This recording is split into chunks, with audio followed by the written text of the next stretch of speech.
because it is time for a chat with Pat. Weigel with us. He is a distinguished senior fellow of Washington's Ethics and Public Policy Center, author of numerous books, many about St. John Paul II. And today we're talking about his new book, Pomp, Circumstance, and Unsolicited Advice, Commencement Addresses and University Lectures. Hello, George. Thanks so much for being on this morning. Hi, Pat. It's the afternoon here in Krakow in Poland, but good morning to you. Well, good. You may be more with it than I am. So let's kind of get started here. How can Catholic universities...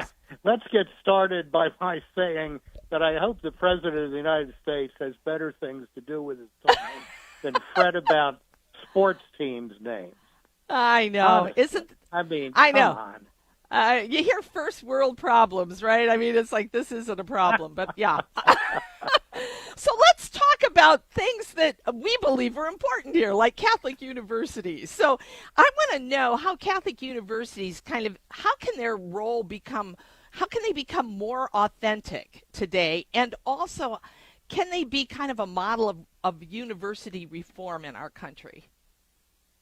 Well, that was my idea in putting together this collection of commencement addresses I've given over the last few years and lectures in various Catholic university settings around the world, really, Latin America, Europe, United States, because I believe Catholic universities, by combining faith and reason, by reuniting faith and reason, can provide a template or a model for the reform of higher education, which is manifestly in trouble throughout the United States, as we've seen with the kind of nonsense that's been going on campuses for the last year and a half now.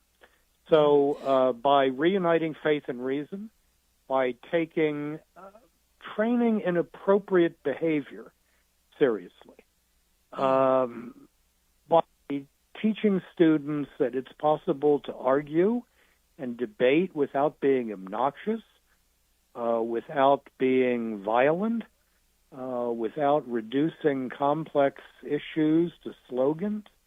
Catholic universities and colleges can really help provide a welcome inoculation of reason into our public life.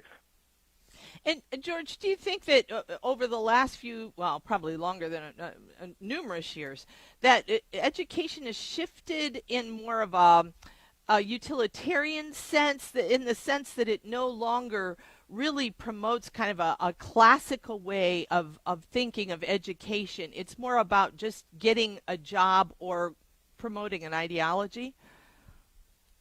Yeah, but I mean, this has been going on in the United States at least since the Second World War, Pat. Yeah. I mean, Father John Courtney Murray, one of the great analysts of Catholic culture in the United States, indeed of American culture, in his book, We Hold These Truths, Catholic Reflections on the American Proposition, which was published in 1960, said that American higher education had succumbed to utilitarianism. Yeah. And what had once been real centers of learning, scholarship, inquiry, had become essentially trade schools. And it's now gotten worse than that because many of the what we call elite schools have now been deeply affected by political correctness, by woke ideology, and it's simply impossible to learn in that kind of an environment.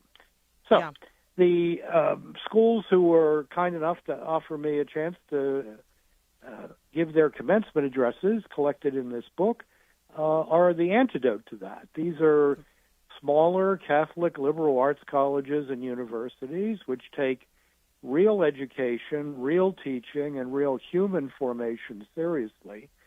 And I hope that one of the things this book does is alert parents and students to the fact that these schools exist and that they offer a really fine educational opportunity for your son or daughter. Well, George, I really enjoyed this book. I think it's a great book for people because you can, if you're busy, you can just sit and read, one commencement address or one lecture and then come back to it. But one of the things I noticed is that many of your commencement addresses and university lectures revolve around this idea of truth and freedom. Why do you think these are so important for our young people to grasp and to fully understand? Because, Pat, if freedom is simply reduced to willfulness, I choose something because I choose it, that's a 2-year-old's concept of freedom. That's my 2.5-year-old grandson banging on a keyboard. It's cute for a while, but it isn't music. And to get from noise to music, you've got to state what are you choosing? When people talk about choice all the time, we have to challenge them with the question, choose what? Because it's the object of our choosing that makes that choice good or bad, noble or base, life-giving or death-dealing. So to simply go off on this mantra of choice and understand freedom is simply my will is pretty dehumanizing. And yet that's the state of a lot of our culture today, I'm afraid. Yeah. Well, I don't want to leave this conversation without giving you a chance to talk about St. John Paul II, because he started World Youth Day. Young people seem to be drawn to him. What was it about him, George, that made young people actually want to be around the Pope and listen to a Pope? I think he was transparently honest. He challenged young people, but he obviously had taken up every challenge he presented to them. He was transparently honest. He challenged when a lot of the culture pandered. And in terms of the broader theme of this book, he reminds us in the apostolic letter Ex Corde Ecclesiae on the reform of Catholic universities that the Catholic Church invented the university in the High Middle Ages. It's a place where faith and reason could interact, as he said, as two wings on which the human spirit rises to a contemplation of the truth. That's a beautiful way to put things, as he did, and I think that was inspiring for young people, as it should be for all of us. Well, George, again, thank you so much for these books, all the books that you write. They are so enlightening. And again, I would encourage the audience, and especially parents, if you have students that are getting ready for college, take a look because George is right. A lot of the universities he spoke to here give us great insight into what education really should be. Have a good week, George. Thanks, Pat. Bye-bye. Bye-bye. Again, George Weigel, Distinguished Senior Fellow of Washington Ethics and Public Policy Center, the book Pomp, Circumstance, and Unsolicited Advice. And you can listen to a full hour with George on this book. I think it's going to air this week on The Virtuous Life. So wherever you can pick that up, you'll be able to listen to a full hour with George Weigel. Pretty awesome. Wow. Yeah, That's he's great. good.